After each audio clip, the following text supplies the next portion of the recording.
Meus irmãos, abra sua Bíblia comigo em Lucas, capítulo de número 15.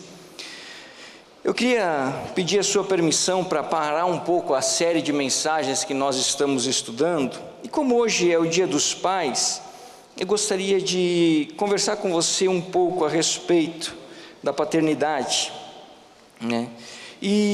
Mas não qualquer paternidade, né? Eu queria que você lesse comigo Lucas 15, versículos de número 11 ao 32. Aqui nesse texto tem uma parábola muito conhecida, chamada parábola do filho perdido, ou do filho pródigo, depende a tradução da sua Bíblia. E essa parábola conta a história da relação de dois filhos com um pai. Tá? E nós temos muito a aprender com essa parábola, muito mesmo. Mas hoje eu gostaria de olhar para uma faceta dela, que é a figura do pai.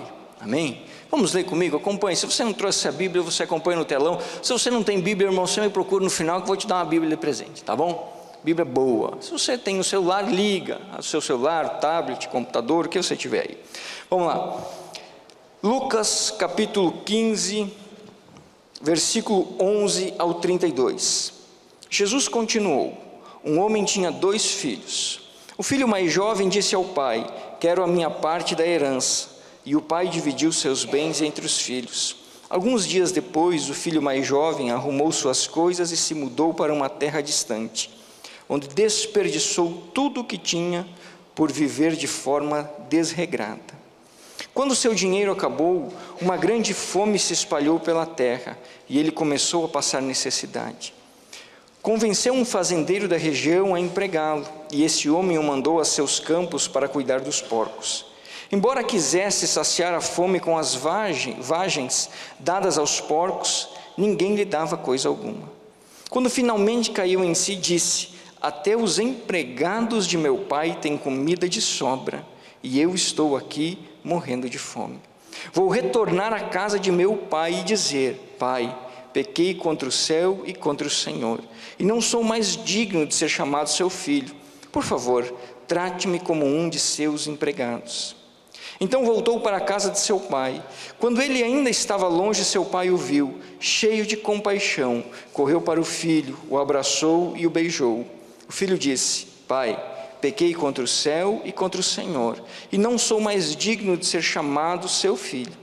O pai, no entanto, disse aos servos: depressa, tragam a melhor roupa da casa e vistam nele. Coloquem-lhe um anel no dedo e sandálias nos pés. Matem um novilho gordo. Faremos um banquete e celebraremos, pois este meu filho estava morto e voltou à vida. Estava perdido e foi achado. E começaram a festejar.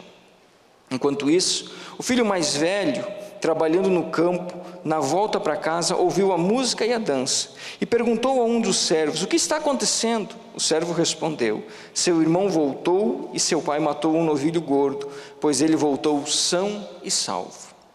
O irmão mais velho se irou e não quis entrar. O pai saiu e insistiu com o filho, mas ele respondeu: todos esses anos tenho trabalhado como um escravo para o Senhor, e nunca me recusei a obedecer às suas ordens. E o Senhor nunca me deu nem mesmo um cabrito para eu festejar com os meus filhos, meus amigos.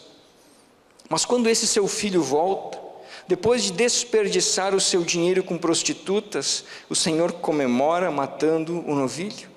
O pai lhe respondeu: meu filho, você está sempre comigo e tudo o que eu tenho é seu. Mas tínhamos de comemorar este dia feliz, pois seu irmão estava morto e voltou à vida, estava perdido e foi achado. Feche teus olhos. Senhor nosso Deus, Deus de grandeza e de graça, nós somos pecadores, ó Deus, o nosso coração é inclinado para o erro, Pai, os nossos pensamentos tendem a fugir da Tua presença. Por isso que nós não conseguimos entender a Tua palavra, porque ela é santa e perfeita, e nós não o somos.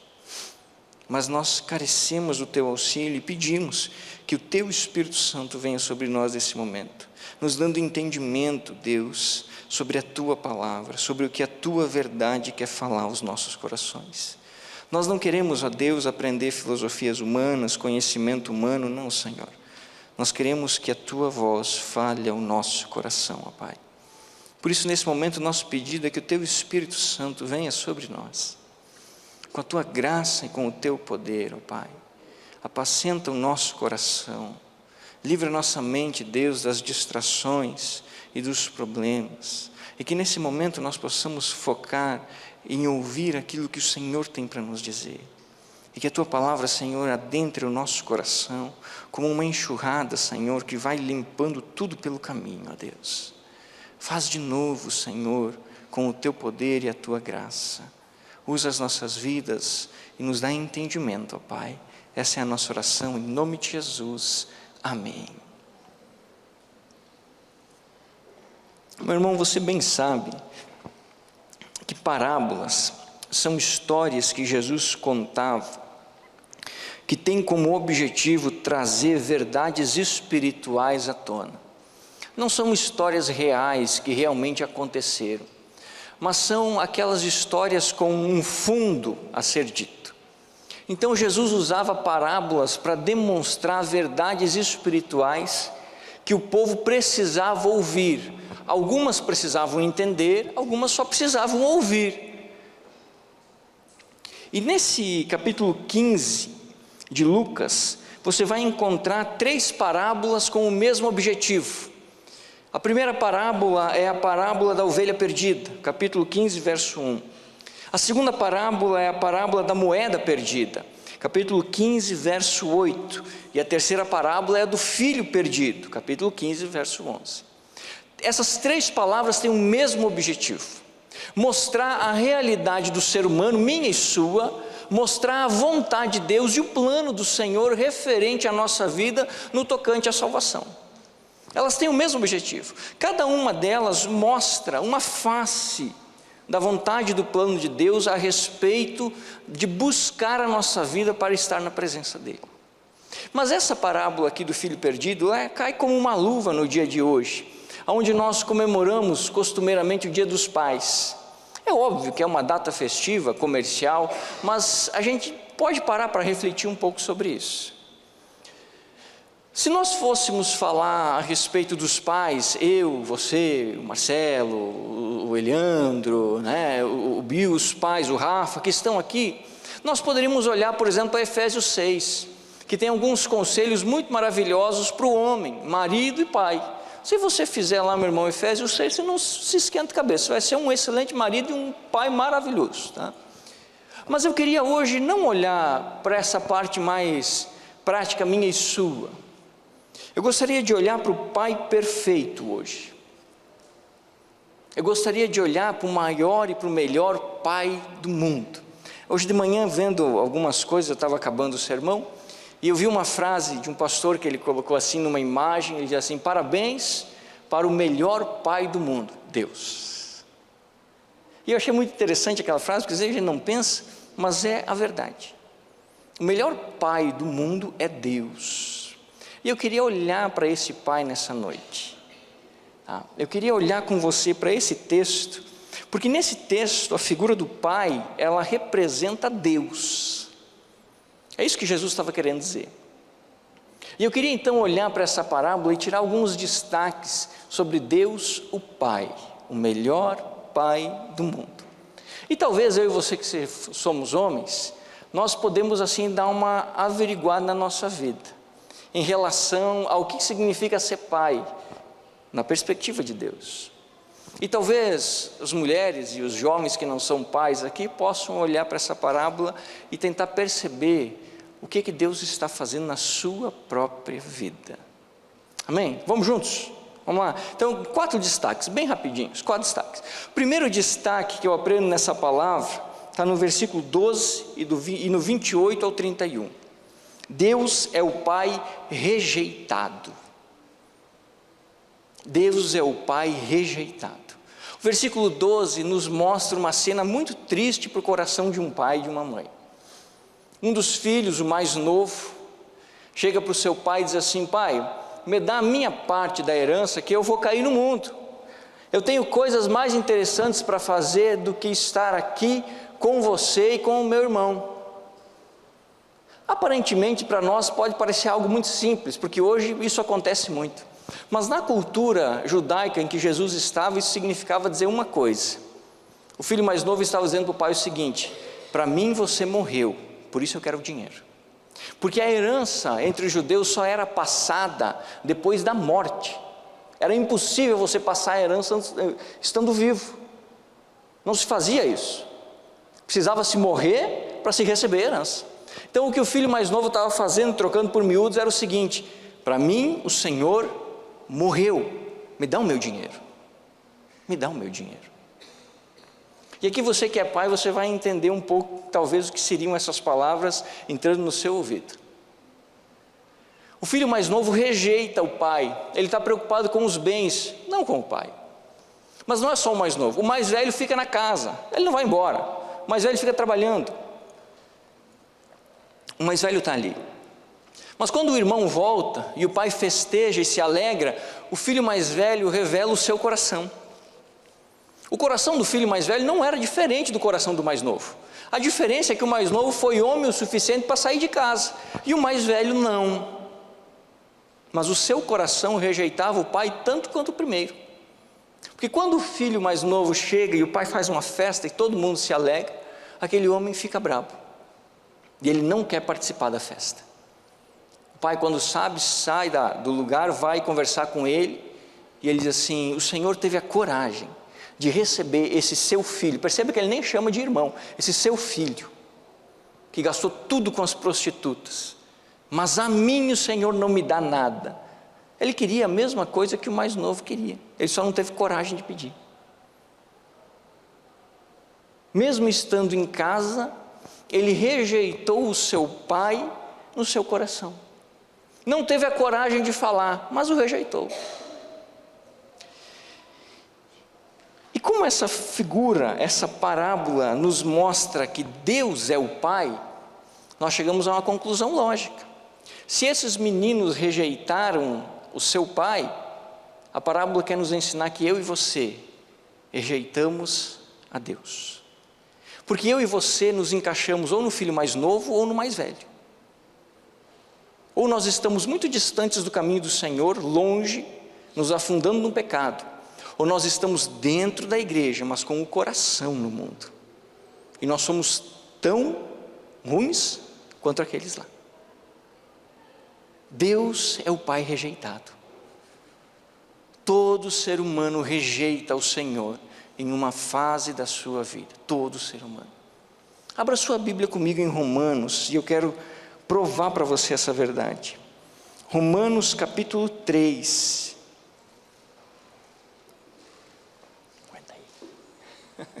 Romanos capítulo 3, versículo 9 ao 18. Pois bem, devemos concluir que nós, judeus, somos melhores que os outros? Não, de maneira nenhuma, pois já mostramos que todos, judeus ou gentios, estão sob o poder do pecado. Como afirmam as Escrituras, ninguém é justo, nenhum sequer.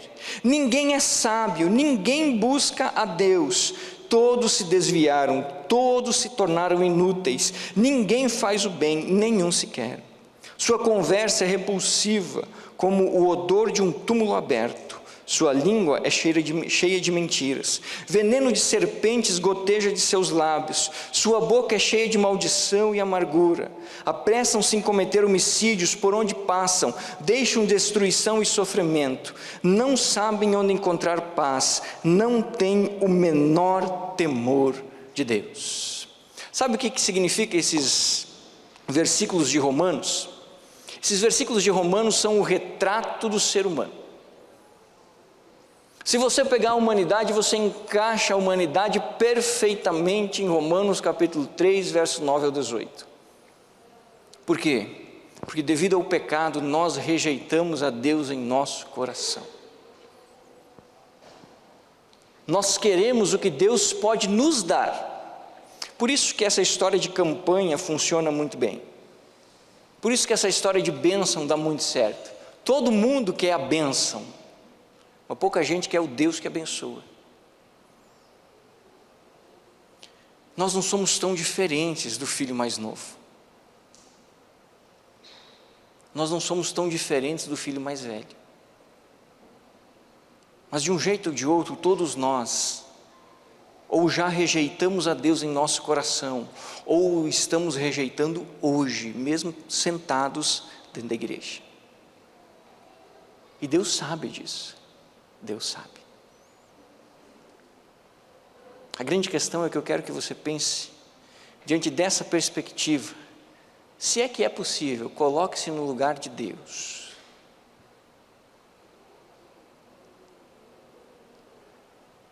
Sabe quando você vai orar e você só pede, só pede, só pede, só pede, só pede, só pede?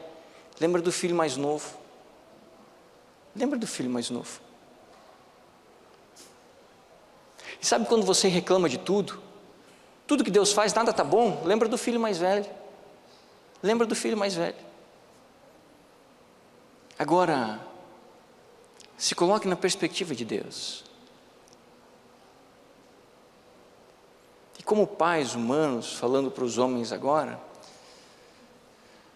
não espere muito mais coisas do que isso. Porque de um jeito ou de outro, os nossos filhos, em um determinado momento da vida deles, também vão, em certo nível, nos rejeitar. Quando são pequenos, o pai é o herói, tudo que o pai fala é lei. Quando são adolescentes, lá no máximo, mas no máximo o pai é um amigo. E olha lá, porque geralmente tudo que o pai fala está errado. Por que, irmãos? Porque o meu e o seu coração é inclinado ao pecado. Nós somos pecadores. Se for por nossa escolha, nós sempre vamos escolher o caminho do erro. Sempre. Sempre. Deus é o Pai rejeitado. Ele foi rejeitado pelos homens quando Adão e Eva escolheram o pecado da desobediência e da rebeldia, ao invés de obedecer o que ele havia falado. E quando Adão e Eva caíram, todos nós aqui entramos no mesmo barco. E já nascemos pecadores. Já nascemos em desobediência e rejeição a Deus. Eu costumo dizer que isso é fácil de provar. Se você tem filho, você sabe que o que eu estou falando aqui é a mais pura verdade. Porque nós olhamos para as crianças e nós dizemos assim, meus anjinhos, vai nessa. Talvez o outro nome faria mais sentido da realidade da vida. Se você tem uma criança de 3, 4 anos, você vai perceber que ela tem o coração inclinado ao pecado. Ela mente, e ninguém ensinou ela a mentir. Ela bate, e ninguém ensinou ela a bater. Ela chora, ela tem raiva, ela tem ira. Ninguém ensinou isso a ela, mas ela tem. Por quê? Porque todos nós rejeitamos a Deus, todos nós. Todos nós, como filhos, rejeitamos ao Deus que é Pai sobre toda a terra. Esse é o primeiro aspecto. Talvez você pense assim, pastor, a coisa já começou ruim, mas tende a melhorar. Porque como eu falei para você, nós estamos falando do Pai perfeito, não do Pai Cristiano, Marcelo, não Edson, não, do Pai perfeito. O segundo destaque que eu queria dar com você nesse texto é o seguinte: Deus é o Pai que deixa aberta a possibilidade do retorno. Deus é o Pai que sempre deixa aberto a possibilidade de voltar. Perceba que o texto diz que o filho mais novo pediu a herança. O pai deu, repartiu os bens, metade disso aqui é para o seu irmão, metade é seu. E diz o texto que passou alguns dias, aquele jovem preparou a sua mudança e foi-se embora. O pai não o impediu, mas o pai também não o advertiu acerca de não retornar para casa. O pai não disse assim, se sair nunca mais volta. Se sair por aquela porta, não põe os pés mais dentro de casa. O pai não falou nada. Ele ficou em silêncio. Por quê?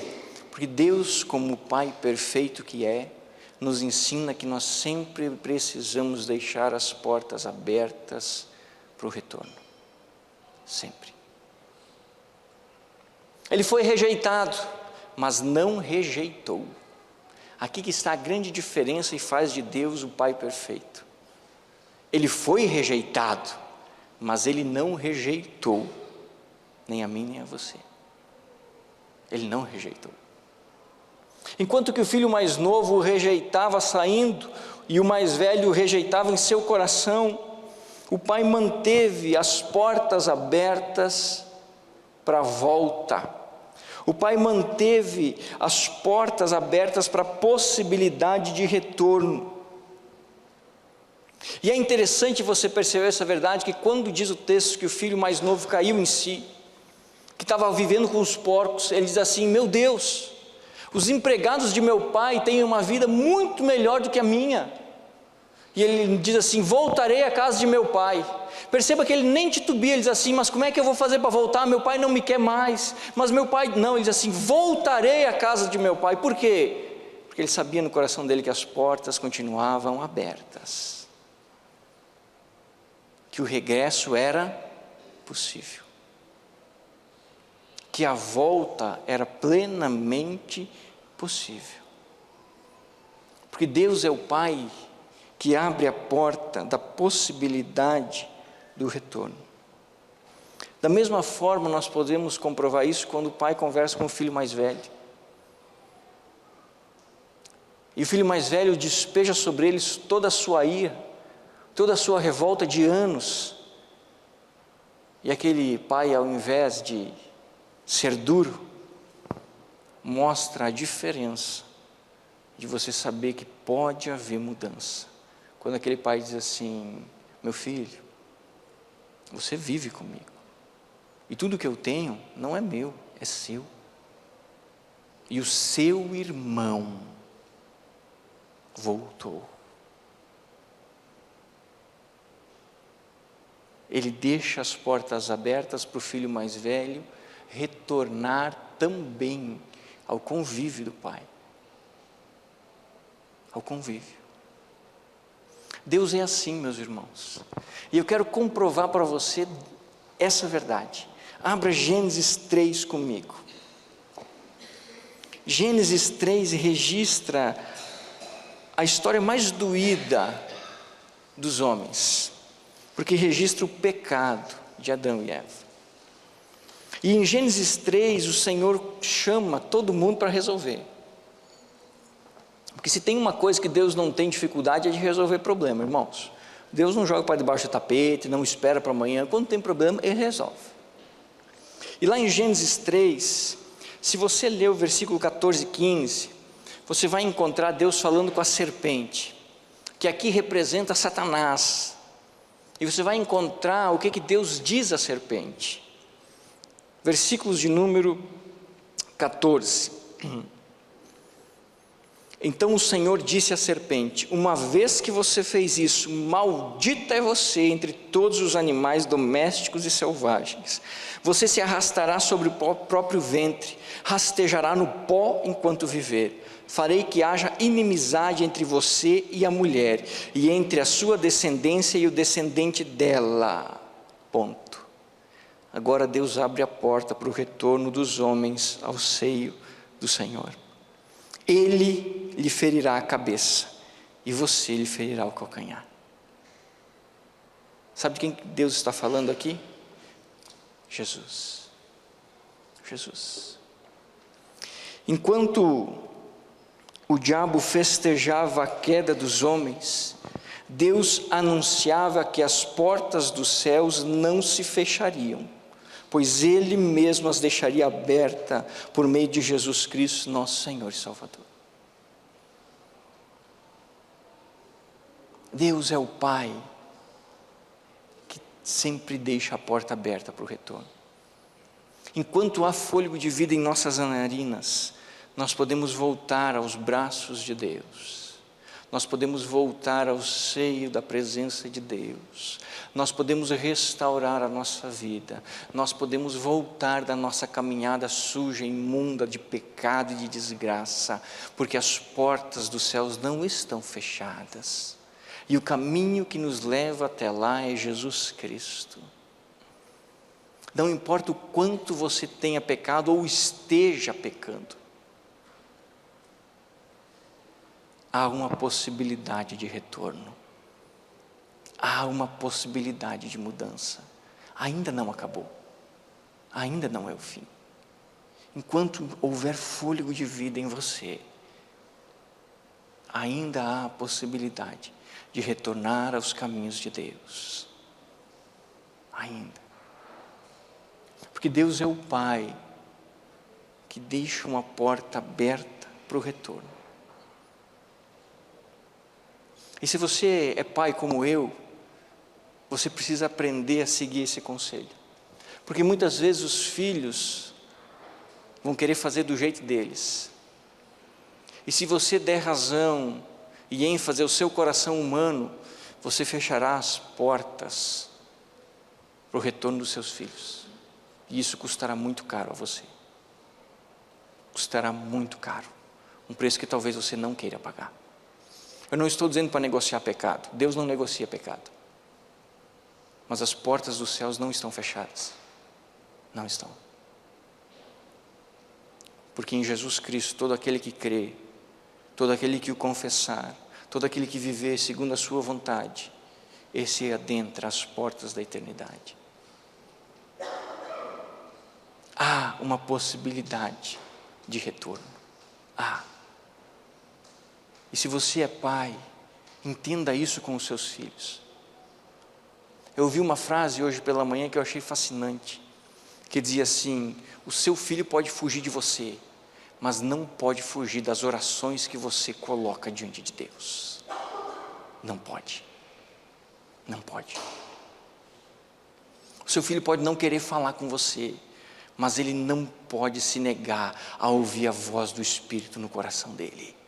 Ore desesperadamente para que os seus filhos conheçam a Cristo, porque essa é a sua função de vida. Essa é a sua função. Deixe as portas abertas. Pastor, mas ele já fez tanto mal. Deixe as portas abertas. Pastor, mas deixe as portas abertas. Deixe as portas abertas. Deixe seu orgulho de lado. Deixe sua raiva de lado. Deixe as portas abertas. Deus nunca trancou as portas dos céus. Porque imediatamente quando o homem o rejeitou, imediatamente Deus providenciou a possibilidade do retorno. Deixe as portas abertas. Eu não sei como está a sua vida e não me interessa, eu tenho que cuidar da minha. Agora, se você está em pecado, você sabe. Porque se tem uma coisa que o diabo é bom, é de nos acusar sobre os nossos pecados. Irmãos, por isso que a Bíblia o chama de acusador. Não tem ninguém melhor que ele nisso. Não tem ninguém. Se você está em pecado, você sabe que há sujeira na sua vida. Você sabe que assim como aquele filho estava com os porcos rastejando no meio da desgraça, você também está. Mas eu quero dizer que talvez hoje, para você, seja a oportunidade de cair na real, de entender na sua cabeça, no seu coração, de que a vida que você tem levado só produziu até agora sofrimento e desgraça para você e para aqueles que você ama. Só para você e para aqueles que você ama. Eu quero dizer para você que as portas continuam abertas, que o sangue de Jesus continua efetivo, e que Jesus continua mudando vidas, que os céus continuam recebendo, e continuarão. Volte-se para Deus. Volte-se para Deus. Faça o caminho de volta. Conserte a sua vida. Submeta-se à vontade de Deus, porque as portas dos céus permanecem escancaradas. Mas lembre-se daqui um dia não. Lembrem-se que isso é somente até que em você haja fôlego de vida. Porque a partir do momento em que a sua vida física se for,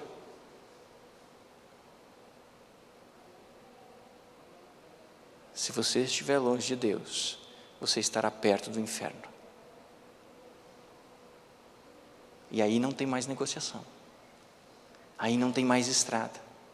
Aí não tem mais o que fazer. Conserte sua vida. Terceiro destaque que eu aprendo nesse texto acerca de Deus, o Pai, é o verso 20 e 21. A conversa, o encontro entre Deus e o filho pródigo.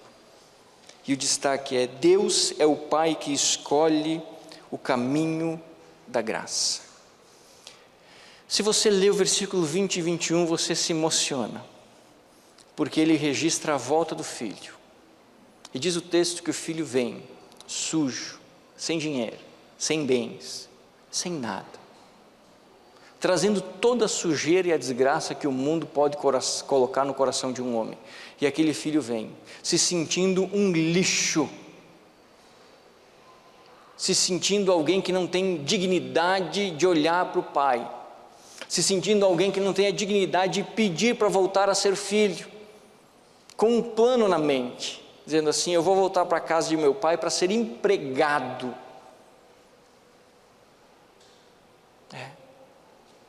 Porque é isso que o diabo planta no nosso coração quando nós estamos longe de Deus. Ele diz assim: olha, você não serve para nada, e Deus não te aceitará de volta depois de tudo que você fez. Você acha que Deus vai te receber de volta depois de tudo que você fez? É isso que o diabo faz. E às vezes nós aceitamos isso no nosso coração e agimos como o filho mais novo, voltamos o caminho, completamente derrotados e destruídos, nos arrastando. Mas eu fico encantado, irmãos, com a postura do pai, porque diz a Bíblia que aquele homem viu o seu filho à distância, e ele foi ao encontro do seu filho. E quando ele chegou diante do seu filho, ele não esperou o rapaz dizer coisa nenhuma. Ele abraçou aquele rapaz sujo, fedido, que havia sido esmigalhado pela vida. O abraçou, o beijou. Sabe por quê? Porque Deus é o Pai que escolhe o caminho da graça. Graça é aquilo que nós não merecemos e jamais iremos merecer, mas é aquilo que Deus escolheu nos dar. É aquilo que Deus escolheu nos dar. Assim também foi conosco. Só que diferente do filho mais novo, nós não procurávamos a Deus, nós não procurávamos o nosso Pai. Foi Ele que veio até o lamaçal onde nós estávamos. Foi Ele que veio até o charco onde nós nos encontrávamos. Foi Ele que veio até a vida sem sentido e sem graça onde nós estávamos. Nos abraçou e nos beijou, quando mais ninguém fez isso por nós. Ele fez. Porque Deus é o Pai que escolhe o caminho da graça. E eu queria chamar a sua atenção para a postura desses dois personagens. O filho, depois de se destruir no mundo, retorna para casa arrependido, mas sem entender quem era o pai dele. Ele sabia que devia voltar para casa, mas ele não conhecia o pai. Por não conhecer ao pai, ele chega a uma conclusão idiota: o máximo que eu posso ser é empregado do meu pai. O máximo. Isso que nos revela uma verdade muito grande. Muitas vezes nós não apenas rejeitamos a Deus, nós não o conhecemos verdadeiramente. Por isso temos a ousadia de rejeitá-lo. mas também nós precisamos olhar para a postura do pai. Percebam que o pai não se colocou de pé diante da sua bela propriedade e estufou o peito com o sentimento de orgulho, pensando o seguinte: eu tinha razão e agora esse menino vai ter que ver como eu tinha razão. Percebam que o pai não ficou esperando que o filho viesse rastejando até ele para ouvir um sermão sobre os bens desperdiçados e sobre a vida maculada. Não. Aquele pai se pôs ao encontro daquele menino, o abraçou e o beijou, antes de que aquele menino falasse qualquer coisa, ele o abraçou e o beijou. Isso é graça. O que aquele menino merecia? No mínimo uma boa tunda de laço, uma dessas assim de ficar uns 4, 5 dias sem conseguir sentar. Merecia, não merecia? Merecia. O que ele recebeu? Amor, misericórdia, perdão, carinho. Sabe por quê? Porque o pai daquele menino era isso: amor, misericórdia, graça, carinho.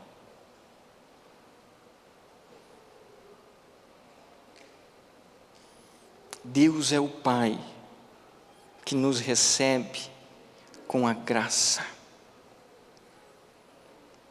Por isso que você pode ter a certeza de mudar a sua vida, de dar uma guinada para a sua história e voltar para Jesus. Porque enquanto que todos apontam o dedo para você, Jesus não te aponta os dedos, Ele te estende a mão. Ele te estende a mão. E por último, irmãos, o último destaque que eu queria dar desse texto, o versículo 22 e 24 e o versículo 31. Deus é o Pai que escolhe o caminho da restauração. Esse pai poderia muito bem ter dito ao filho mais novo: o que você escolheu, agora vire-se. Seria justo. Ninguém poderia acusá-lo de estar fazendo algo terrível. Era justiça humana, mas era justiça. Esse pai poderia ter fechado a porta na cara do filho. Esse pai poderia ter dito assim: você vai ter que me pagar tudo o que você gastou. Esse pai poderia ter dito assim: você realmente vai ser um empregado nessa casa. E nenhum de nós aqui, humanamente falando, se levantaria para dizer o contrário. Porque na nossa justiça humana, quando nos afrontam, nós queremos que as pessoas sejam espizinhadas. Paguem pela afronta que nos fizeram. Essa é a nossa justiça humana. Mas deixa eu dizer um negócio para você.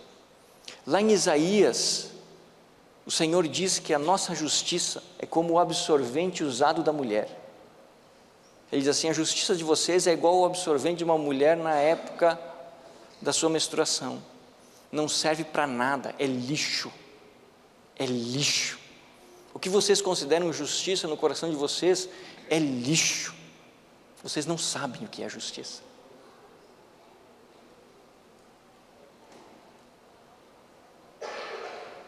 Deus é o Pai que escolhe o caminho da restauração.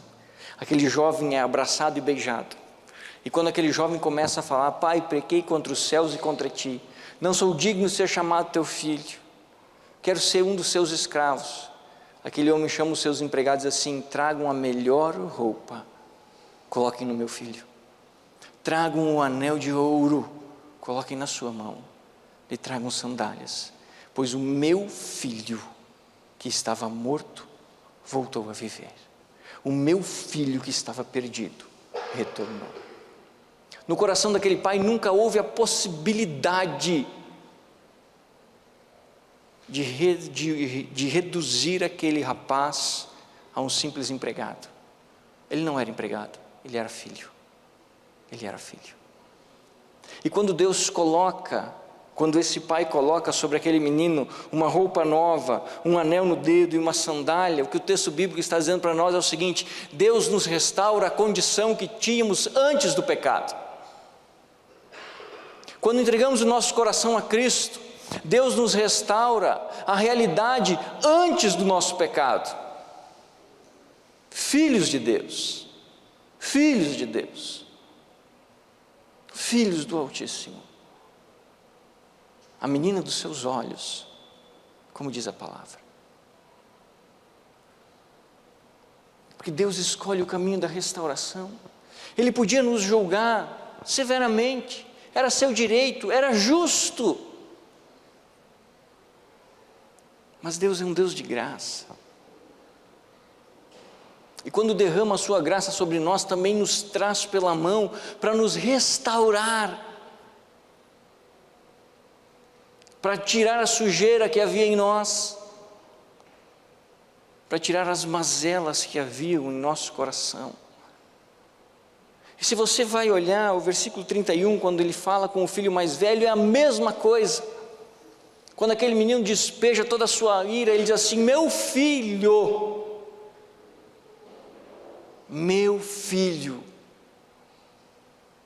tudo que eu tenho é teu. O seu irmão estava morto e voltou à vida. Estava perdido e foi achado. Hoje é um dia feliz. Deus é aquele que escolhe o caminho da restauração. Deus quer restaurar a sua vida, meu irmão. Deus quer restaurar o seu casamento. Deus quer restaurar a sua história. Deus quer restaurar o seu coração. Deus é aquele que nos renova. Diz a Bíblia que se preciso for, Ele faz novas todas as coisas. Todas as coisas. Basta que nós tenhamos um pouco da consciência que aquele menino perdido teve, de regressar à casa do Pai, de voltar ao caminho pelo qual Deus preparou para que nós chegássemos ao seu coração. Deus quer restaurar a sua vida de pecados, meu irmão. Sim. Deus quer restaurar os sonhos e os projetos que Ele já colocou no seu coração. Deus não é um Deus que nos pega e nos joga fora. Não. Deus é o Deus que nos conserta, que nos renova, que nos restaura, que nos faz novas criaturas, como diz a sua palavra. Esse é o Pai perfeito. Esse é Deus. Esse é o meu Deus, esse é o seu Deus. Quanto a Deus, não há problema nenhum. A grande questão é: e o seu coração diante desse Pai perfeito? Essa que é a grande questão. Porque do lado de Deus nada vai mudar. Ele vai continuar te amando do mesmo jeito. Ele vai continuar com as portas abertas, esperando o retorno do mesmo jeito. Ele vai continuar oferecendo a você graça e não juízo do mesmo jeito. Ele continua disposto do mesmo jeito a restaurar a sua história. A grande pergunta que você tem que se fazer nessa noite, meu irmão, é: mas e eu, o que quero?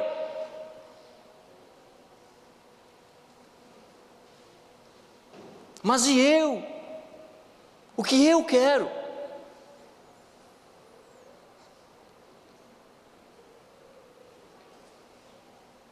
Você pode escolher o caminho que você quiser. Um dos caminhos te leva para perto dos porcos. Talvez você já esteja lá. O outro te leva para os braços de um Deus amoroso que salva, renova e restaura. A grande questão, meus irmãos, Deus é um Pai perfeito, mas você é um bom filho? Você é um bom filho? Feche teus olhos.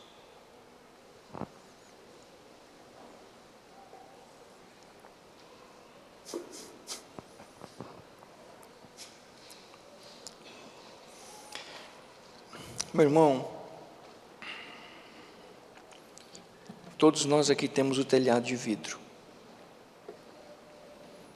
Todos nós aqui temos coisas escondidas debaixo do tapete do nosso coração.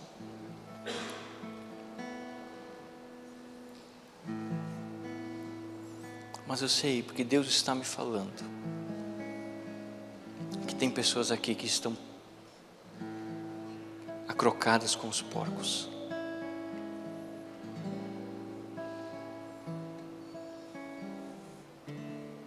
O Espírito de Deus está me dizendo que há pessoas aqui que estão na lama com os porcos afundados, sujos. Que há pessoas aqui que estão dentro da igreja, mas que o seu coração está tão distante de Deus, como se nunca tivessem pisado na casa do Senhor. Eu não sei quem são, não vou pedir para você se acusar, mas eu quero que você escute bem o que eu vou dizer. Você sabe quem é, porque se Deus falou ao meu coração, primeiro Ele falou ao seu. Tome consciência, perdoe a expressão, deixe de ser burro, deixe de ser burro, tome consciência, ainda há tempo, ainda há oportunidade, ainda há, mas não brinque, porque o tempo continua passando, o tempo continua passando, ainda há oportunidade. Deus, o Pai perfeito, é o mesmo ontem, hoje e o será amanhã.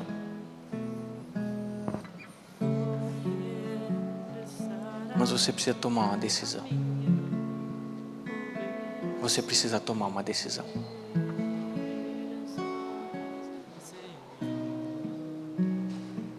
A Bíblia diz que Deus ouve as nossas orações. Então ore ao Senhor e se acerte com Ele se você precisa. Se você não precisa, agradeça. Agradeça, pois você é bem-aventurado. Enquanto que muitos milhões estão sendo espizinhados pelo diabo, pelo mundo e pelos seus demônios,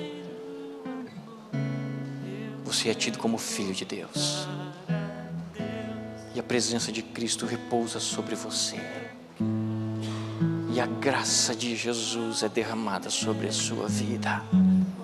E quando os teus olhos se fecharem nessa terra, você verá os portões da eternidade se abrindo, se abrindo. Senhor meu Deus, Tu és rico, rico, Senhor, e tremendo em graça e majestade. Oh Deus, nós não somos pais perfeitos, nós erramos com os nossos filhos e os nossos pais erraram conosco, Senhor. Porque nós somos pecadores, o Senhor conhece. Mas Tu és perfeito, Deus. Tu és o nosso Pai. O Senhor não se esqueceu de nós. A Tua palavra diz que o Senhor nos tem gravado na palma das Tuas mãos. E que ainda que uma mãe se esqueça de seu filho, o Senhor jamais se esquecerá de nós. Pois Tu és o Pai perfeito. Oh Deus, louvado seja o Teu nome, pois o Senhor nos achou no lamaçal de pecado, nos abraçou, nos beijou. O Senhor não foi ao nosso encontro com o peso da lei, o Senhor foi ao nosso encontro com o toque da graça. Oh Jesus, mas eu quero orar, Senhor, nessa noite pelas pessoas que estão aqui e estão com os porcos, com as pessoas que estão aqui, Senhor, e que estão manchadas pelo pecado, espizinhadas por esse mundo, que estão com o coração em desespero, em agonia de alma, sem ter alegria, sem encontrar satisfação em nada, em lugar nenhum, colhendo os frutos dos pecados que plantaram. Senhor, oh Deus, assim como aquele menino voltou à casa do Pai, nós temos a plena convicção de que hoje o Senhor está chamando os seus filhos a voltarem aos seus braços. Oh Deus, que a tua voz inconfundível possa ressoar no profundo do coração de cada um. Traz de volta, Senhor, aqueles, ó Deus, que estão se perdendo. Oh Jesus, não permita que jamais saiamos longe das tuas mãos, ó Pai. Eu oro pelos homens que estão aqui, são pais, e também por aqueles que serão um dia. Oh Deus, nós precisamos de tanta sabedoria, nós precisamos de tanto discernimento, nós precisamos de tanta força, Senhor, para conduzir as nossas casas e colocá-las debaixo da tua presença. Ajuda-nos, Senhor, ajuda-nos, perdoa os nossos pecados que cometemos contra os nossos filhos, principalmente o pecado da omissão em relação ao ensino da tua palavra a eles, ó Deus. Por que vemos tantos jovens fora, Deus, se perdendo? Porque muitas vezes nós pais cristãos, negligenciamos a tua palavra dentro da nossa casa. Perdoa-nos, Senhor, perdoa-nos, ó Deus. Faz-nos entender que a maior função da nossa vida não está fora, mas dentro do nosso lar, com as nossas esposas e com os nossos filhos. É por essa função que o Senhor nos cobrará.